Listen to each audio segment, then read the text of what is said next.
गज़ल को एक नया रंग देने वाले, जिनके बिना जदीद गज़ल अधूरी है। सैयद मोहम्मद बशीर उनका असल नाम है और बद्र उनका तखल्लुस। मॉडर्न गज़ल के बहुत से शोरा हैं जिन्हें हम किताबों में पढ़ते आए हैं, मगर एक ऐसा नाम जो ना सिर्फ किताबी दुनिया में भुलाया जा सकता है और ना ही मुशायरों की दुनिया में, क्योंकि दोनों ही दुनियाओं में उनका एक बहुत बड़ा नाम है। उनकी पैदाइश कानपुर में 15 फरवरी 1935 में हुई। उनकी वालिद जो थे वो सरकारी मुलाजिम थे और उनकी वालिदा आलिया बेगम, जिन्होंने उनकी परवरिश की।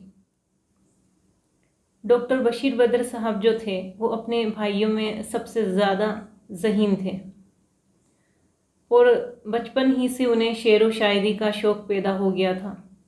किसने जलाई बस्तियाँ बाज़ार क्यों लुटे, किसने जलाई बस्तियाँ बाज़ार क्यों लुटे, मैं चांद पर गया था मुझे कुछ पता नहीं।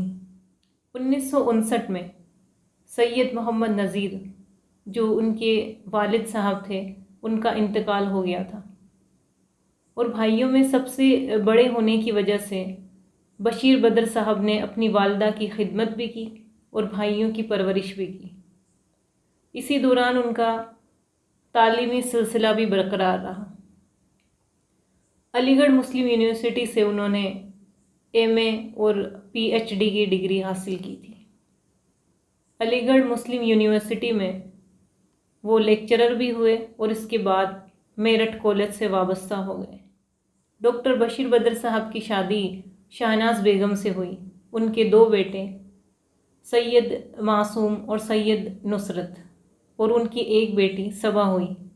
उस वक्त उनकी शायराना शोहरत जो थी वो बुलंदी पर थी और इसी बीच उनकी अहलिया जो दुनिया से रुखसत हो चुकी थी।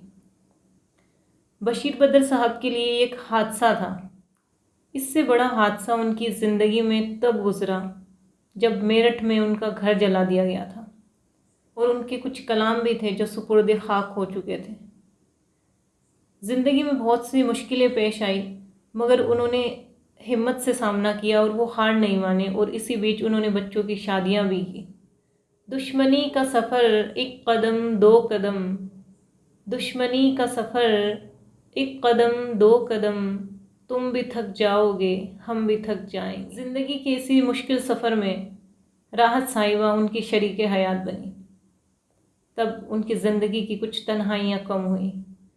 शोहरत की बुलंदी भी पल भर का तमाशा है, शोहरत की बुलंदी भी पल भर का तमाशा है, जिस डाल पे बैठे हो वो टूट भी सकती है।